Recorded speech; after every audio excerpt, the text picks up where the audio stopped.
Madame, Monsieur, bonsoir. Voici une nouvelle semaine d'informations dont j'ai le plaisir de vous faire partager sur la première. Top départ pour le baccalauréat 2018. Les premières épreuves ont démarré ce matin avec les traditionnels sujets de philosophie. Quel est l'état d'esprit des candidats de cette année? Nous nous sommes rendus au lycée de Mamoudzou et de Sada. Également dans l'actualité, la situation sismique et ses conséquences. Une cellule psychologique a été mise en place par l'ARS et la préfecture la semaine dernière. Elle est aujourd'hui fonctionnelle. Nous avons rencontré son personnel. Et puis nous vous ferons découvrir l'Odyssée mahoraise, une bande dessinée réalisée par un professeur à la retraite. Le quotidien et l'actualité de notre île retracés à travers cet album qui vient tout juste de paraître chez les revendeurs. L'injustice, la vérité, l'expérience ou encore le développement technique, autant de sujets de philosophie au menu de l'épreuve traditionnelle. Ce matin, nous étions au lycée Bamana à Mamoudzou où 1050 élèves se présentent à l'examen le plus célèbre de France. René Lataste, Géraldine Lui. Dans une demi-heure, le bac, la philo. À l'extérieur, la tension monte un peu. Un dernier coup d'œil à la répartition des salles d'examen. Il y a ceux qui sont sûrs de leur préparation. La philo, ça va. Je pense que je pourrais avoir au moins la moyenne. Parce que ce que j'avais révisé depuis un bon moment. Donc, je pense avoir une bonne note. J'ai bien révisé, oui. Donc, tu es tranquille? Oui, tranquille même. Je ne dormais pas pendant je ne sais pas combien de jours, mais voilà, là c'est bon, je suis prête. À un moment donné, le lycée était fermé. Ça vous a gêné ou pas pour les révisions? Un petit peu, mais j'ai révisé à la maison, du coup ça pouvait passer. Et les autres, révisions de fiches, plongée rapide dans les chapitres du bouquin de philo. Ça ne sert pas à grand-chose, mais ça rassure. Je suis sûr de moi, mais je regarde les dernières citations que je peux citer sur la dissertation. Oui, c'est un peu ça. C'est pas une matière facile, c'est ça? Oui, c'est pas une matière facile, c'est un peu difficile la philo. Encore 10 minutes. Les candidats entrent dans leur salle. Vérification d'identité et de la convocation. Les portables sont dans les sacs en fond de classe.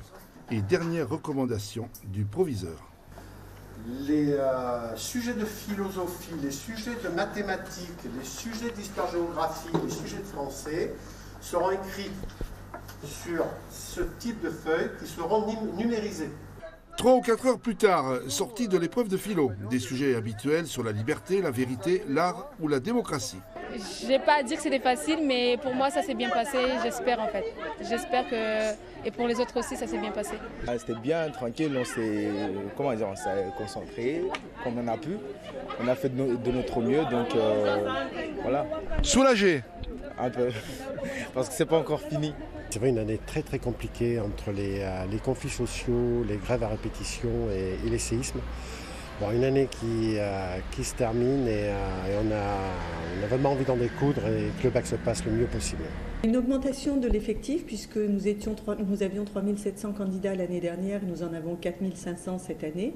Avec deux éléments forts à mettre en évidence. C'est d'abord une équité en termes de candidats sur la voie générale et la voie technologique. Et puis un autre élément très important, c'est le fait que nous avons un nombre de candidats libres qui est en augmentation et qui montre que ce travail que nous avons mené sur les lycées de la Nouvelle Chance porte leurs fruits.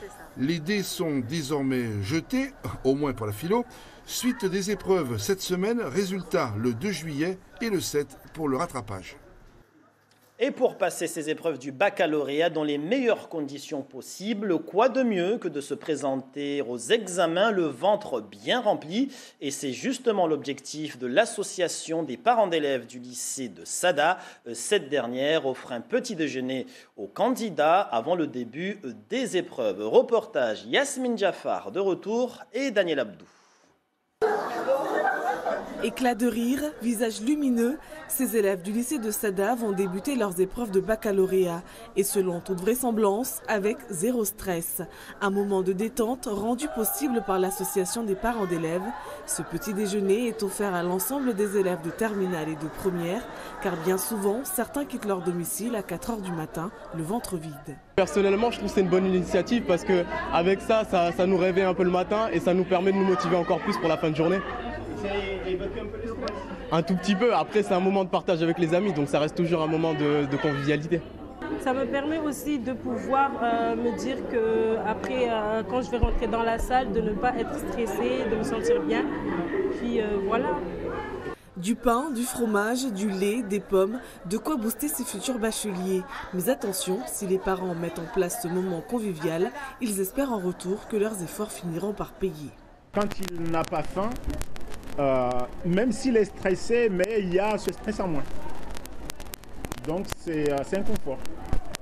Depuis 2012, les candidats au bac du lycée de Sada ont la chance de se retrouver autour d'un petit déjeuner gratuit, quelques instants cruciaux pour se détendre et faire le plein d'énergie, une initiative qui devrait s'étendre sur l'ensemble de l'île. D'ailleurs, les élèves du lycée du Nord pourront en bénéficier dès demain. Et puis le baccalauréat, c'est aussi des chiffres. Qu'en est-il pour cette promotion 2018 ? Sur le plan national, on connaît déjà ce record, celui du nombre de candidats inscrits, 753 148, soit une hausse de 5% par rapport à l'année dernière. Et en ce qui concerne le département de Mayotte, voici les principaux chiffres à retenir. Gervais Nithieu. C'est le vice-rectorat qui les dévoile. Les chiffres du baccalauréat 2018 à Mayotte sont éloquents. Répartis dans 9 centres, 4 497 candidats passent l'examen, soit 472 de plus que l'an dernier. Avec 1677 candidats, le baccalauréat général arrive en tête, suivi du baccalauréat technologique qui compte 1663 candidats. Et ils ne sont que 1157 pour le baccalauréat professionnel. Le lycée Younoussa Bamana de Mamoudzou présente le plus grand nombre de candidats, 1030, contre 379 pour le lycée de Kahani, qui a le moins de candidats. Autre chiffre clé, 14 ans, c'est l'âge de la candidate la plus jeune. Elle est en série L et elle est de Mamoudzou. L'an dernier, la Benjamine avait 15 ans et demi. Le doyen cette année a 38 ans, il est en série S et il est de Kahani. L'affichage des résultats du bac général et du bac technologique est prévu pour le 2 juillet en soirée. Pour les résultats du bac professionnel, rendez-vous le 30 juin à 10 h. Voilà pour ce long chapitre consacré ce soir au démarrage du baccalauréat 2018. Autre titre de l'actualité, les séismes à répétition sur le territoire. Nous vous l'annoncions la semaine dernière. La mise en place d'une cellule psychologique par l'ARS et le CHM, un dispositif pour mieux répondre aux besoins de la population face à l'angoisse et le stress provoqués par les tremblements de terre. Taslima Abdou Hamza, Zora Abdou Café. Allô ? La sonnerie retentit. Ce médecin réserviste répond et écoute la personne à l'autre bout du fil. Les symptômes sont écoutés minutieusement et c'est à la suite que le médecin décide si oui ou non cette personne a besoin d'une consultation. Ce dispositif a été mis en place par l'ARS pour répondre aux besoins de la population liés à l'anxiété et au stress dû à l'essaim de séisme. Cette cellule d'écoute est là pour répondre aux personnes par rapport à leurs angoisses, qu'elles soient immédiates si jamais il y a une secousse importante, il y a un stress sur le moment, mais aussi qu'elles soient différées, parce qu'il faut savoir que l'angoisse, ça peut survenir un petit peu à distance d'un événement un peu traumatisant. Cette cellule psychologique est pilotée par le CHM. Environ 6 réservistes sont actuellement en charge de ce dispositif. Elle a été mise en place pour une durée approximative d'1 mois. Enfin, en tout cas, on a mobilisé des personnes pour qu'elles puissent rester pendant 1 mois. En fonction de l'évolution positive ou négative, ça pourrait être raccourci ou allongé. Donc si effectivement on a la chance de voir les séismes s'espacer de plus en plus, c'est un peu ce qu'on observe actuellement, c'est pratiquement évident que l'angoisse au niveau de la population ne va pas forcément perdurer encore, qu'il peut y avoir aussi des appels liés aux fissures dans les bâtiments, au risque, au stress généré par des fissures dans les bâtiments. Mais si toutefois il y avait besoin et qu'un mois ne suffise pas, on peut prolonger éventuellement ces renforts. Pour joindre cette cellule d'écoute psychologique séisme, vous pouvez contacter le 02 69 64 71 48. La ligne est ouverte 7 jours sur 7, de 7h à 19h. L'Odyssée mahoraise, voilà le titre de l'album d'une bande dessinée qui vient de paraître localement. Son auteur, Phil, est un prof de maths à la retraite qui croque avec talent la vie à Mayotte. René Lataste et Assad Razafi Tseheno l'ont rencontré chez lui à Dzoumonier. Reportage. C'est au calme sur sa terrasse donnant sur le jardin que Phil dessine, puis colore. Cet ancien prof de maths est minutieux, précis. J'ai toujours voulu faire ce métier, même tout petit. Je dessinais, je lisais les BD belges parce que je suis d'origine belge. Donc je suis né là-dedans et j'ai toujours voulu faire ce métier. J'ai toujours dessiné. Il est devenu prof de maths parce que ses parents n'ont pas voulu qu'il fasse les beaux-arts. Il travaillera sa passion du dessin comme ses examens de mathématiques, avec ténacité. C'est un travail de longue haleine. Au début, je griffonnais, j'essayais de faire quelque chose. J'ai copié un peu tous les bons dessinateurs que j'avais vus, que j'admirais. Mais ça a été un long travail, parce qu'au début, quand je regarde les premiers dessins que je faisais, bon, évidemment, ce n'était pas encore abouti. Mais c'est vraiment un travail de longue haleine. L'actualité alimente son inspiration, ces derniers mois particulièrement abondantes entre la crise sociale et les séismes. Il se passe tellement de choses à tous les niveaux que c'est pire qu'une bande dessinée. Tous les jours, on pourrait monter une histoire, on a des personnages, on a tout ce qu'il faut pour faire une bande dessinée finalement. Et je me dis que de toute façon, si on pleure, on se lamente, ça ne va pas passer. Tandis que si on montre un dessin et que les gens... Moi-même, quand je fais le dessin, j'ai envie de rire souvent. Sinon, je ne le fais pas. Si j'ai déjà envie de rire au départ, je fais le dessin. En principe, ça devrait marcher aussi. Les gens devraient rigoler aussi. Son premier album de bande dessinée vient de paraître, l'Odyssée mahoraise. Un album constitué de l'histoire inventée, peut-être pas tant que ça, d'une prof qui vient de débarquer sur l'île, Charline. Une série de tableaux que traversent Bouéni, Lagon, Maki et Zébu, sans laisser de côté les barragistes et les agresseurs de randonneurs. Là, la boucle est bouclée. J'étais lycéen, je rêvais d'être auteur de BD. Et puis là, 10 ans après le début de ma retraite, je suis devenu vraiment auteur de BD. Donc le rêve de jeunesse qui s'accomplit sur le tard, mais il s'est accompli. Un premier album qui ne devrait pas être le dernier. Il a au moins autant de projets dans la tête que de dessins dans ses cartons. Du sport avec l'édition 2018 du Beach Foot qui s'est tenue ce dimanche comme à l'accoutumée sur la plage de Sakoudi dans la commune de Bandélé. Comme chaque année, nombreuses sont les entreprises, les sociétés à participer à cet événement. Et cette année, la société MCTP a une nouvelle fois remporté le trophée grâce à une victoire en finale contre la Colasse sur le score de 2-1. Depuis la création du Beach Foot, c'est la première fois qu'une équipe remporte 2 fois d'affilée le trophée. Voici quelques réactions recueillies hier par Costa Bahari Swafa. Très heureuse, un doublé encore cette année. On était venu pour jouer cette année, on s'est dit l'année dernière on a gagné. Cette année on est venu tranquille, mais il s'avère qu'on a eu une belle équipe et on remporte encore une fois l'édition de Beach Foot cette année. Encore une fois contre Colasse. Ça reste un concurrent sur le terrain pour le beach foot et sur le terrain des travaux publics. C'est le foot, hein? Donc on a essayé, on n'a pas gagné. Il ne manque pas grand-chose, c'est juste l'application, ça se joue à rien.